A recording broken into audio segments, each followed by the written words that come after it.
Welcome back to Weems Motor Co. Today we are going to make some headway on this show bike. Stick around.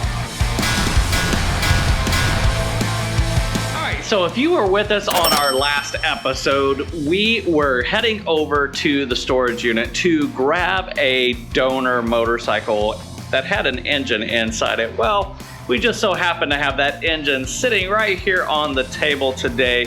And the point of this video is to get this engine broken down all the way to the point where we split the two engine halves. Gonna find out what kind of work has been done in there, if everything's good to go and usable. If not, we may have to go source another engine out of the storage unit, but we got plenty of that stuff sticking around.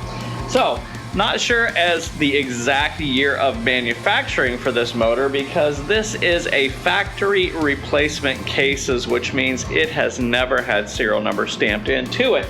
However, there are some tattletale signs that we can find out what year this motor is, and in order to do that, we have to break it down. So, let's grab up some tools, let's get all of the stuff we need to get this engine split in half. Let's get to work.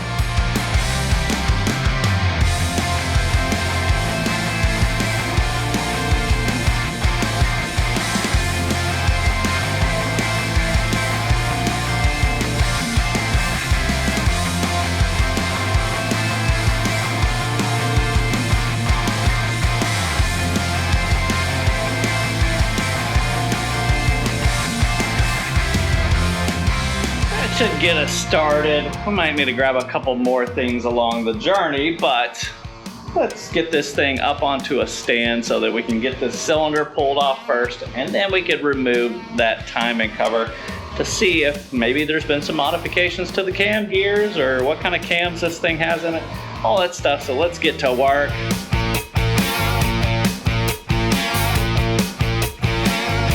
So one quick thing to note is that as we have this engine laid over on its side, you always want to check your belly numbers. What that basically means is the two engine halves, the both sides, that they came from the factory together, that they were line bored and right.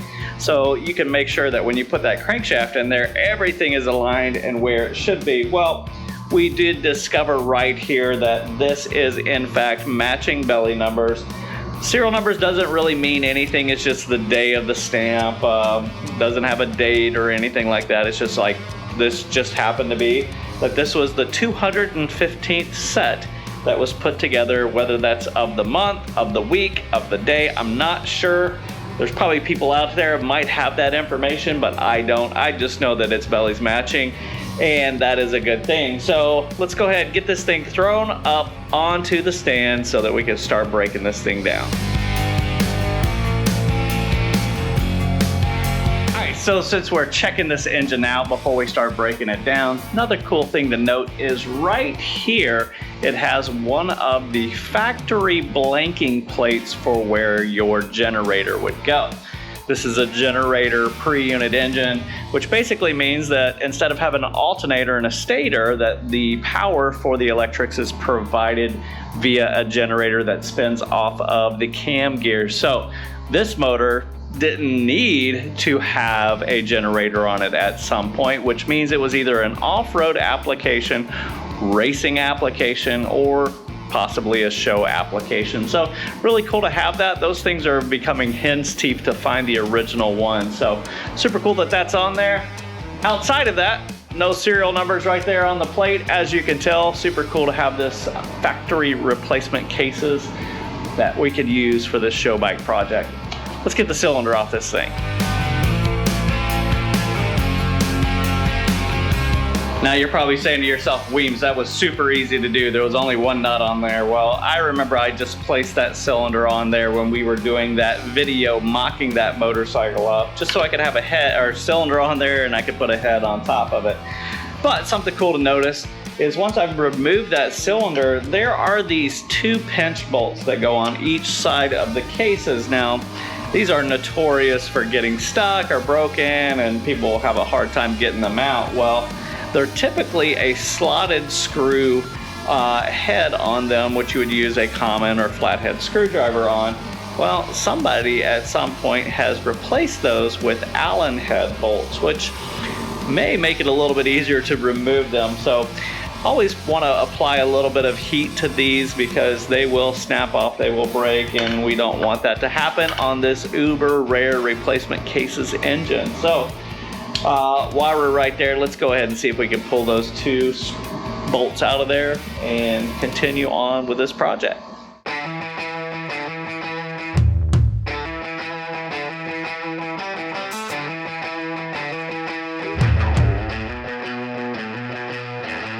So not hard work at all, came right out with little trepidation. So got those out without breaking or doing anything wrong. But another thing to notice on this engine is it has this custom made outer seal holder, which leads me to think that this may be in earlier cases, because in the later cases, I think it was around 57, 58, that they added this seal into the engine housing. So this was probably somebody's remedy to seal up that crankshaft, because normally all of the oil that would reside in the engine, which this is a dry sump engine, which means that there's no oil that sits in the sump per se, like a new modern motorcycle. It pumped oil only where it needed it to be. Well, there was always just a little bit of residual that would flow down to the bottom of the engine, and there's a sump plate underneath that it would, with a tube that would suck it back up and shoot it back into the oil tank. Well, it would cross feed from this crankshaft area into the primary cover to oil your primary chain. So maybe somebody was trying to not let any oil come out of the engine cases over into the primary. So pretty cool little modification on this engine. Leads me to think that somebody was doing something fun with it. Who knows? These motors are, 50, 60, 70 years old now. So let's keep breaking this thing down so we can get inside the internals and maybe find some of those date identifiers on the inside of this engine. Let's get back to work. All right, so that pretty much takes care of the primary side of the engine, just that one bolt. All the other ones had already been removed because they were all attached to the engine plates for that motorcycle that it came from. So that buttons up this side of the engine, but a great thing to note is so far I've discovered that none of these bolts have been replaced or retapped with standard threads. So this engine should have all Whitworth throughout. Hopefully that is the idea, keeping our fingers crossed as we spin this engine around and begin to take off that timing cover. Let's keep working.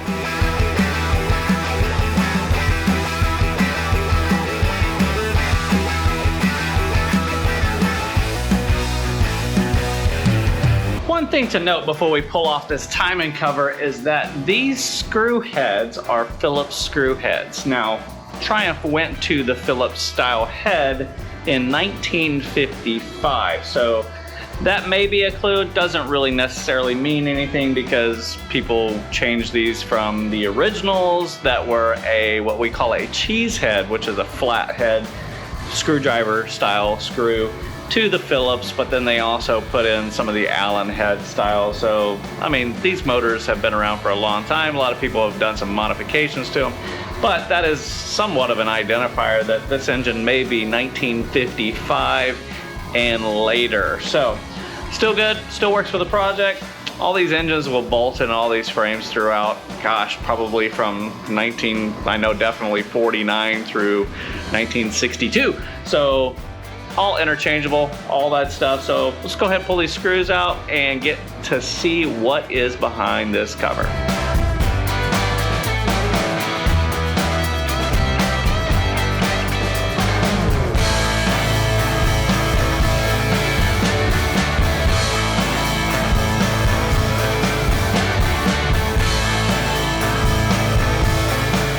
So pretty dry and grummy in there, but the gears are still spinning, which means the cams are not locked up or anything. We still have the oil pump on there and she is going up and down. That is kind of cool, but we are missing the idler gear, that one that goes right in the center. No biggie. Like I said, we're gonna go through this thing, make sure everything is right and tight, good to go. But behind this particular gear is a casting that shows you the date that this engine was built, so, or cast at least. So we're gonna go ahead and remove this gear for the exhaust cam first, and then we'll go ahead and remove the oil pump, and we'll remove the intake gear off of there so that we can get behind there and see what year that this engine was cast. All right, let's get to work.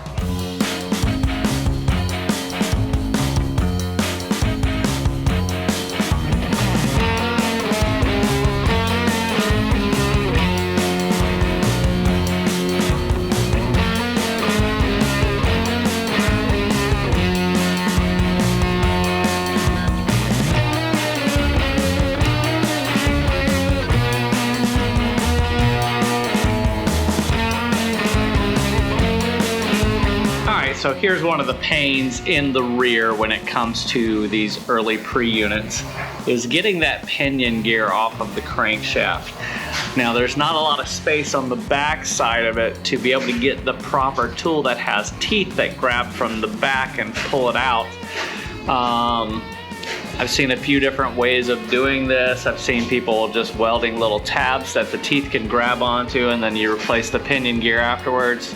I mean, I could do that. I have plenty of these pinion gears, but another way to do it is to go ahead and split the engine cases, and this gear actually will fit through the opening of that engine housing. Now, there's a bearing on the back side of that, so you basically are using the crankshaft to drive the bearing out with keeping the pinion on there.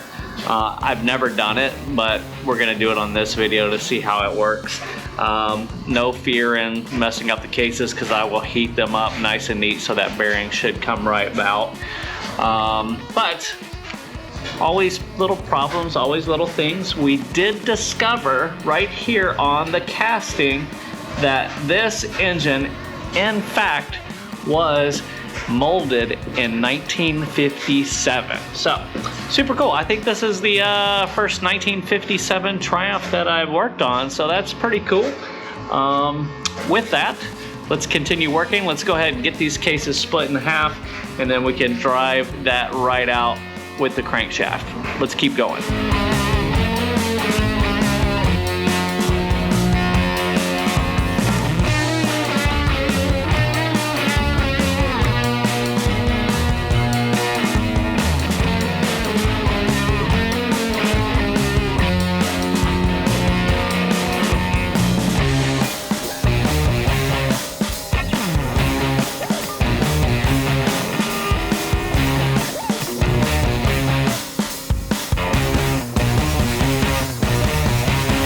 You have it. If you take your time, you use heat, and you use non-abrasive pry things like the little plastic one that I use, you can get these cases apart without marring or messing them up. Now, typically I wouldn't use, anything more than a dead blow hammer that's rubber, but I did break out the bronze hammer, which is actually really soft. So I'm not too concerned about the end of that crankshaft, because I'm gonna send this crankshaft out to my good friend AJ Richter up in Iowa to have the crank turned, and he'll also go ahead and turn that and give me a new bushing to go into the timing cover. So not too worried about it, but now we have enough room so that we can use that pinion gear puller and grab a hold of that gear, get it off of there, and then we can get the bearing off, get the rods off, all of the things to get all the way down to what we like to call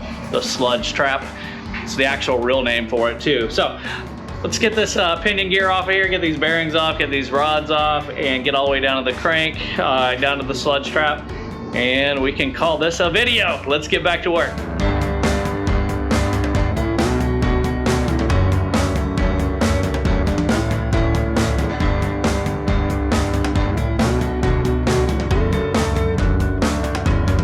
Guys, now I've seen a lot of trash in my days, but nothing beats this crankshaft. Somebody actually did this, and I'm sure the motorcycle was running and rode it like that.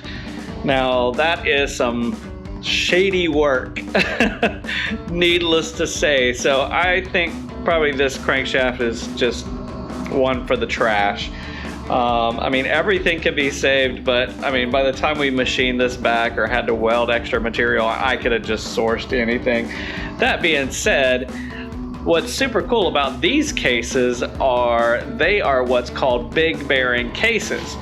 Right on the front of the engine, right here, you'll see this lip that goes around the edge of the timing cover, and that tells me that those engine cases can accept a crankshaft all the way up into 1971. So we talked about in that last video that we were at the storage unit that I collect up those old unit construction engines because I can use the crankshafts and things like that. So I think that's what we're gonna do. We're gonna source out a crankshaft. I mean, I've got a bunch of them laying around. Maybe I'll throw another pre-unit in, but I don't think I'm gonna waste the time getting the bearings off of this because I wouldn't reuse the bearings anyway. Maybe the outer portions of the crankshaft would be okay because this is a 3-piece crank. You can actually pull the flywheel off of the outside edges. So I'm not gonna waste time getting down to the sludge trap on this one because, like I said, it's trash. So with that, I think we're gonna just go ahead and wrap up this video. It's been a blast getting all the way down to the crankshaft of this 1957 factory replace cases engine for the show bike. With that, we're gonna wrap her up right now. We thank you for hanging out. Hopefully you've enjoyed the show today. If you are new around here, jump down and hit that subscribe button. If you really like the video, hit that thumbs up, turn those notifications on, and let everyone know what's going on right here at Weems Motor Co. Peace.